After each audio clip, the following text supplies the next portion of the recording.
Henceforth, I began seeing more and more of my celebrated neighbor. The view from one of my windows kept providing me with first-rate entertainment, especially when I was on the wait for some tardy guest.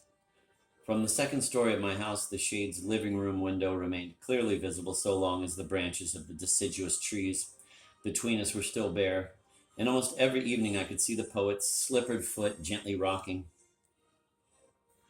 One inferred from it that he was sitting with a book in a low chair, but one never managed to glimpse more than that foot and its shadow, moving up and down to the secret rhythm of mental absorption in the concentrated lamplight. Always at the same time, the brown Morocco slipper would drop from the wool-socked foot, which continued to oscillate with, however, a slight slackening of pace. One knew that bedtime was closing in with all its terrors, that in a few minutes the toe would prod and worry the slipper, and then disappear with it from my golden field of vision traversed by the black bendlet of a branch. And sometimes Sybil Shade would trip by with the velocity and swinging arms of one flouncing out in a fit of temper, and would return a little later at a much slower gait, having, as it were, pardoned her husband for his friendship with an eccentric neighbor.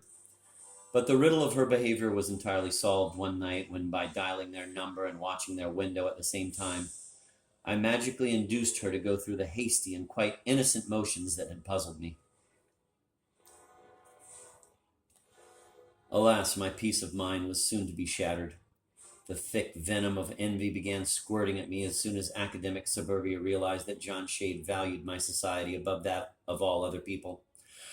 Your snicker, my dear Mrs. C, did not escape our notice as I was helping the tired old poet to find his galoshes after that dreary get-together party at your house. One day I happened to enter the English literature office in quest of a magazine with the picture of the royal palace in Anahava, which I wanted my friend to see, when I overheard a young instructor in a green velvet jacket, whom I shall mercifully call Gerald Emerald, carelessly saying in answer to something the secretary had asked, quote, "I guess Mr. Shade has already left with the great beaver," end of quote.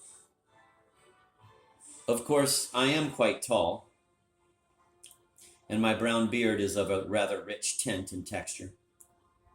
The silly cognomen evidently applied to me, but was not worth noticing, and after calmly taking the magazine from a pamphlet-cluttered table, I contented myself on my way out with pulling Gerald Emerald's bow tie loose with a deft jerk of my fingers as I passed by him.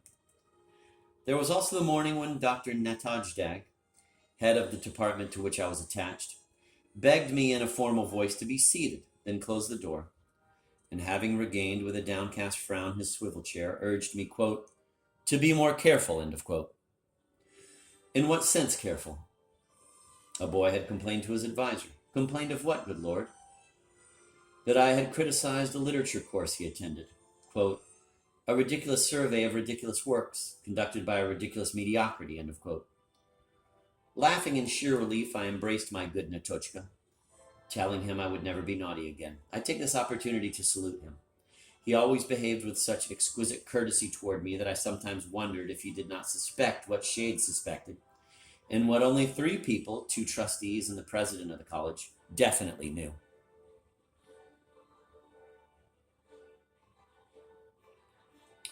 Oh, there were many such incidents. In a skit performed by a group of drama students, I was pictured as a pompous woman-hater with a German accent, constantly quoting Haussmann and nibbling raw carrots.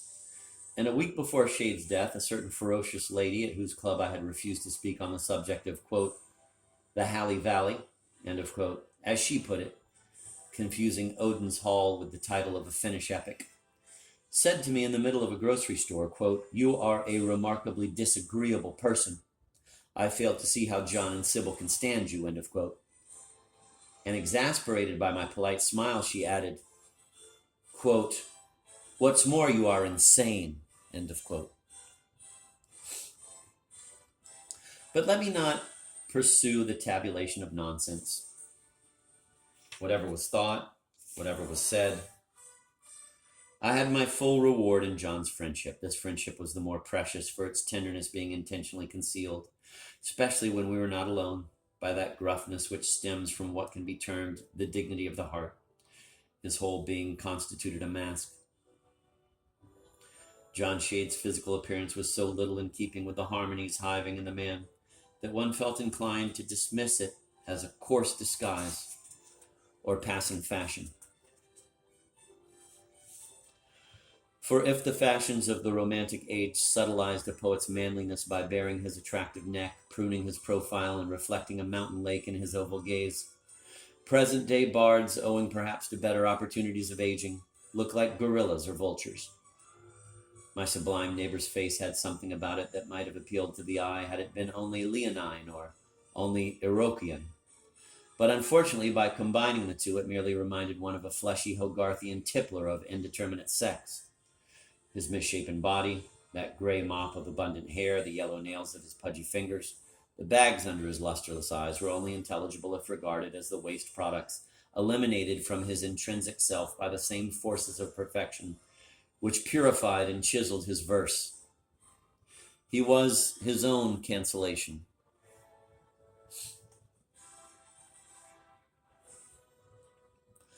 I have one favorite photograph of him. In this color snapshot taken by a one-time friend of mine on a brilliant spring day, Shade is seen leaning on a sturdy cane that had belonged to his Aunt Maud, see line 86.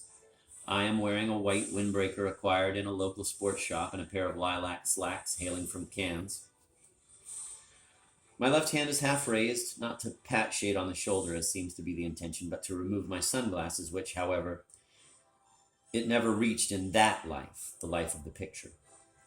And the library book under my right arm is a treatise on certain Zemlin calisthenics in which I propose to interest that young roomer of mine who snapped the picture. A week later, he was to betray my trust by taking sordid advantage of my absence on a trip to Washington, whence I returned to find he had been entertaining a fiery-haired whore from Exton, who had left her combings and reek in all 3 bathrooms. Naturally, we separated at once, and through a chink in the window curtains I saw Bad Bob standing rather pathetically, with his crew cut and shabby valise, and the skis I had given him, all forlorn on the roadside, waiting for a fellow student to drive him away forever. I can forgive everything save treason. We never discussed, John Shade and I, any of my personal misfortunes. Our close friendship was on that higher, exclusively intellectual level where one can rest from emotional troubles, not share them. My admiration for him was for me a sort of alpine cure. I experienced a grand sense of wonder whenever I looked at him, especially in the presence of other people, inferior people. This wonder was enhanced by my awareness of their not feeling what I felt, or their not seeing what I saw, of their taking Shade for granted, instead of drenching every nerve, so to speak, in the romance of his presence. Here he is, I would say to myself.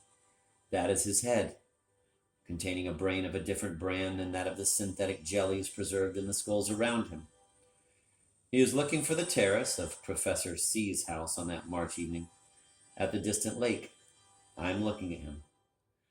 I am witnessing a unique physiological phenomenon, John Shade perceiving and transforming the world, taking it in and taking it apart, recombining its elements in the very process of storing them up so as to produce at some unspecified date an organic miracle, a fusion of image and music, a line of verse. And I experienced the same thrill as when in my early boyhood I once watched across the tea table in my uncle's castle a conjurer who had just given a fantastic performance and was now quietly consuming a vanilla ice.